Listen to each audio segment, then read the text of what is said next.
Hello guys, long time no hear or see, and welcome back to the channel, although calling it a channel is a little bit exaggerated. I've done one video, but what it is, I'm just sorting out my my equipment, my gear for an up and coming through hike that I'm doing, kicking off on the 15th of next month.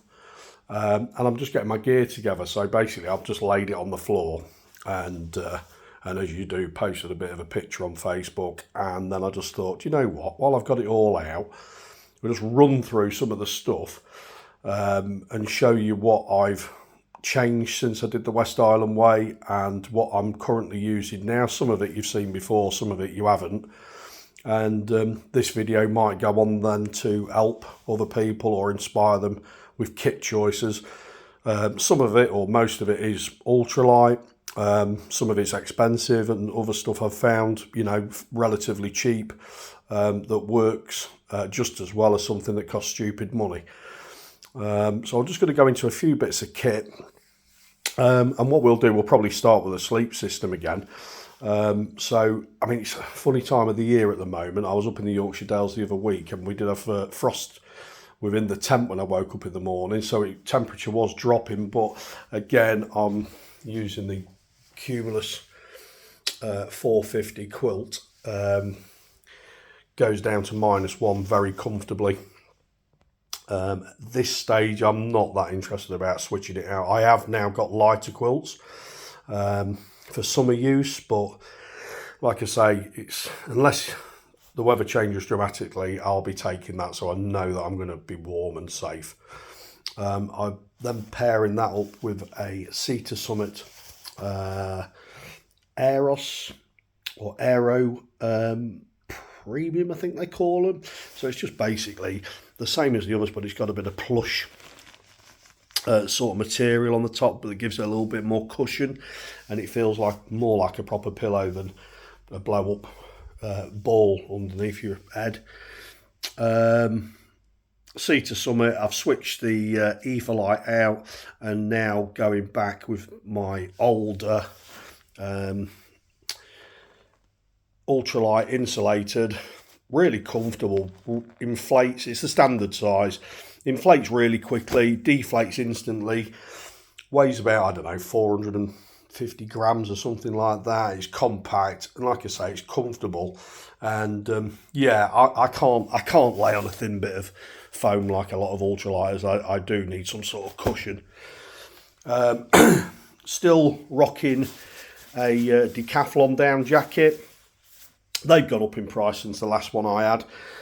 Nothing wrong with the other one really, although I've washed it a couple of times and the down sort of clumped together a little bit, probably not as lofted as it used to be. So for the money, I've treated myself to a new one, this time in yellow rather than the pumpkin colour. Up to the top, my pack, still using the Atom Pack Plus. It is a 50 litre, but a small, you know, I think it's 50 litre if you rammed every compartment full. I would say the main body of it's around about 35 litres. And to be honest with you, I had it rolled right down to the frame, which is a carbon fibre horseshoe frame. I don't have the hip belt anymore. I've removed another couple of straps and bits and bobs and shorted 1 and 2. So that's pretty much stripped out. Depending on how I feel, I might take the frame out as well and drop it by another sort of, I don't know, it's like 100 grams, 90 grams or something. Just gram counting. The rubble sacks have now gone, and I now waterproof my kit with a Nylaflume liner. They're available online, but I got mine through Atom Packs. They're cheap, very, very, very robust. Last forever really, and they are super, super light. I think it comes in at around about 25, 27 grams, so basically the weight of a packet of crisps.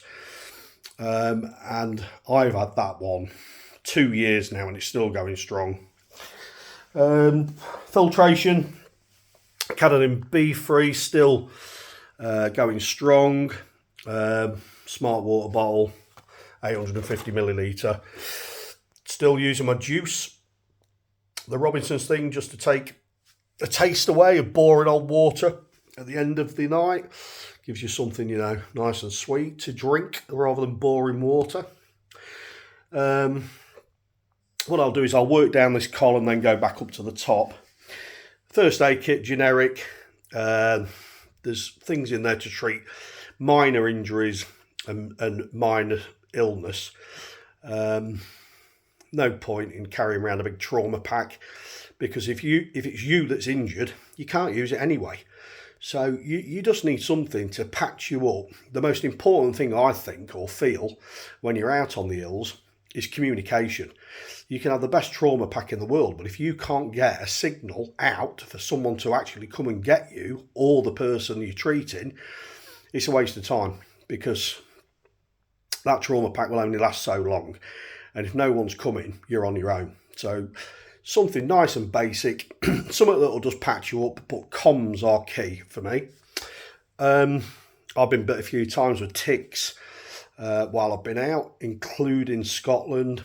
Last year I did the Cumbria Way. Again, I didn't get bit, but I found a couple on me. So I'm going to lather myself up with smidge. I'm not even going to sort of decant that into little bags, because I want to lather it on every day, because I don't like creepy ticks. They're horrible. What we got in there? Electronics. Well, I've opened it up so I can just delve in. I'm still rocking the Anker 20,000. Couple of cables, headphones. I've got some earplugs in a little case, and sometimes I take my Sawyer. So I've got the spare grommet in there for the Sawyer squeeze filter. Socket for charging. If you get to a poor boy, you're having a coffee, you can get a couple of things on charge at once. And then a little tip, here's my top tip. When you've been doing COVID tests and you open the little test thing up, you always get a little moisture reducing bag, or whatever you want to call it. I bang that in with my electronics. So if any moisture did get in there, hopefully that bad boy will trap it, and there you go. That's my top tip. When you do a COVID test, take the moisture thing out of it, use it for your electronics. And then I've gone with the Petzl, oh God, what's that called? Is it a Bindi? Something like that. Rechargeable, does everything you want. It's pretty light, got different settings, and then it goes green so you can find it again just for a few seconds after using it. So that only comes in at about 40 grams or something as well. So yeah, losing weight here, there and everywhere. I always go with a tow rope of cables, because I like to sort of chill out on a night time, watching a film or listening to music or whatever on Facebook, and be plugged into my power pack, and I want to be able to sort of like move around without it unplugging. So I always get the longest cable ever. People say, oh, you could cut that in half and drop grams, but nah, not for me. So that comes in the still going strong Wildguard gear Dyneema pouch. Sock wise, darn tough, been brilliant, still going strong. Waterproof socks, I've got the 360 Dry, little cottage company. They've been brilliant. Merino base layers for sleeping in, and even hiking in the morning if it turns cold or continues being cold. Tent wise, I did last time I spoke to you go with the Lanshan 2. I tried a few tents since then, and couldn't find one that I really wanted, or one that really worked for me, until I got what is in that Dyneema bag. Is the Durston X-Mid 1P mesh inner. Massive vestibules, sleeping areas big enough to get a large pad in. There's plenty of room down at the bottom for stowing, I don't know, your down jacket or whatever. You can sit up in there comfortably. You haven't got an inner mesh dangling on your face, you know. You can put your pack and everything one side, close dry, and be able to cook and enter and exit from the other side. That for me, it's probably the best trekking tent I've ever used. I switched out from its normal bag because I found that quite tight and restrictive when you're packing away in the morning. So I went with the oversized DCF pouch, so I could just, you know, pack it up, ram it in, forget about it. Peg wise, I've upgraded with those as well. The pegs that come with the Durston aren't really fit for purpose, but they're more a gesture. I've gone with a DCF peg bag, and I've gone with the Eastern 9-inch stakes, and then the good old-fashioned MSR mini ground dogs. So for my main 4 pegging points on the Durston, I use the 9-inch, and I also carry 2 spare for the guy out points if needed. Although it is that stable in sort of up to sort of 30 mile an hour gusts, you don't even need the guys there. It's a really good tent. And then for other guy out points, I just use the little ground dogs there. Oh, where are we gone now? Still using the titanium spoon, long handled with a polished bowl. Alp kit, 650 millilitre pot, generic gas. Gone with a BRS 3000 stove. It's been brilliant. I can't, until it breaks, I can't throw it because it's, for the money, I think they're about 15 or 16 quid off Amazon. All I do is boil water to make a brew and dehydrated meals. And it does it efficiently. I think it doesn't use that much gas, to be honest with you. It weighs nothing. Everything goes into the pot. Yeah, so that's a stove of choice at the moment. Mini Bic lighter and all that couples within the mug and goes in a little DCF pouch. Toilet kit, well, that doesn't change really. In there, toilet paper, some wipes, and obviously my trowel. And I've also carry they're like sanitising wipes, obviously, for your hands afterwards. I found that little pack of wipes is actually lighter than a little sanitizer bottle. So yeah, dropped a few grams there. Toothbrush and toothpaste hasn't changed. Still using the head of an electric toothbrush, and a little travel toothpaste. I think combined with the little baggie comes in at like 22, 23 grams or something stupid. And then, like I've said before in the previous video, when I do get on site, I shower. I buy a shower gel, wash my smalls, wash myself, and then I leave the shower gel. So for actually carrying, that's the only toiletry I carry really. We'll just nip up to there. My trekking poles now are the Black Diamond trail corks, and then I wrap, as you can see on the right hand one, some Black Nasty, some gaffer tape there for doing running repairs. Pretty much mend anything, because I've now started wearing Frog Tog waterproof jacket, which is quite a fragile piece of kit. And if you catch it on a thorn bush or on a fence or a stye or something as you're climbing over, you've got the means to sort of mend on the go. Which brings me down to the waterproof kit. It's going to be a Frog Tog's jacket, oversized, to give me a bit more movement and breathability. And then I couple that with the cheaper version. Excuse my dog barking. He's in the background giving it bigger. But yeah, the waterproof kilt, still rocking that. I wear shorts all the time, so I don't feel that I need anything else on my legs while wearing shorts. So it just keeps the shorts dry, basically, and the bottom of your legs get wet. So you just know you're going to get wet calves. Shoe of choice now is, I went to the Lone Peaks, loved the Lone Peaks, but on the last trip, I started getting sore feet after around about 22 miles. So for this season, I've moved on to the Olympus 5s. Loads better grip. They've got the